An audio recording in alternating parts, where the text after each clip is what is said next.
मोनिका, आम्ही तुला फेसबुक इंस्टाग्रामवर खूप शोधले, पण तू दिसलीच नाही. कशी दिसणार? कारण मी तुम्हाला शोधून आधीच ब्लॉक करून टाकले होते. सासूबाई, सध्या फारच बिघडे.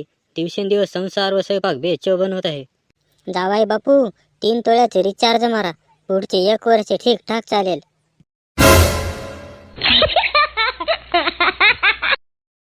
तुम्हाला राणी नावाची आधीपासून बायको आहे हे मला लग्नाआधी का नाही सांगितलं? तुला तर अगोदर सांगितलं होतं की तुला राणीसारखं ठेवेन.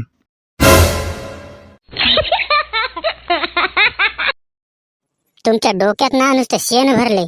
अच्छा, आता मला कळाली की तू इतका वेळ माझं डोकं का खात आहेस ती.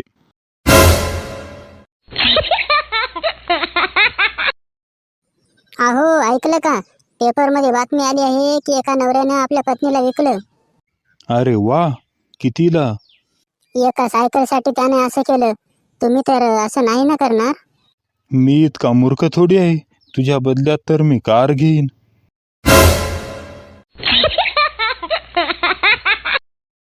डार्लिंग, माझा पगार आपल्याला पुरेसा आहे ना? हो, माझ्यासाठी तो कसा बसा पुरून घेईन, पण तुमचं काय?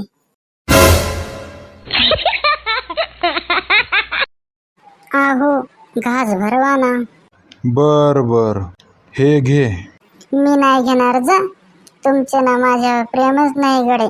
अगोदर नाव घ्या, मगच घेते. चांदीच्या ताटात पोळीचे तुकडे, चांदीच्या ताटात पोळीचे तुकडे. घास भरवतो कुत्रे, थोबाड करी इकडे.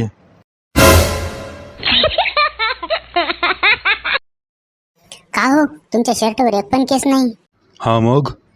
कोण आहे ती टकली? ते शेजारच्या शिलाचे पती बघा. शिलाला महिन्यातून 10 दिवस कुठे ना कुठे तरी फिरायला नेत असतो. तुम्ही कधी घेऊन जाता का? मी 4-5 वेळा विचारले होते, पण ती तयारच झाली नाही.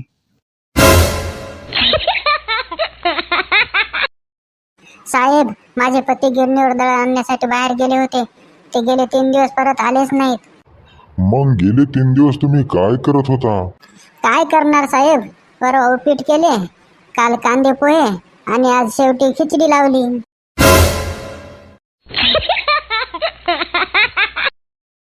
तू बायकोला कोणत्या नावाने हाक मारतोस?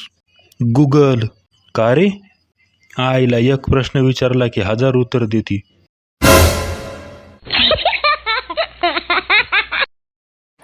हे तुझ्या आईचं घर नाही, नीट राहायचं. तुमच्या तर आईचं कुठं आहे? तुम्ही पण नीट राहा.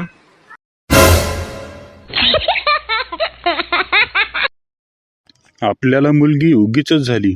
तुम्ही तर गप्प बसा हो. तुमच्या भरोश्यावर राहिली असते तर ती पण झाली नसती.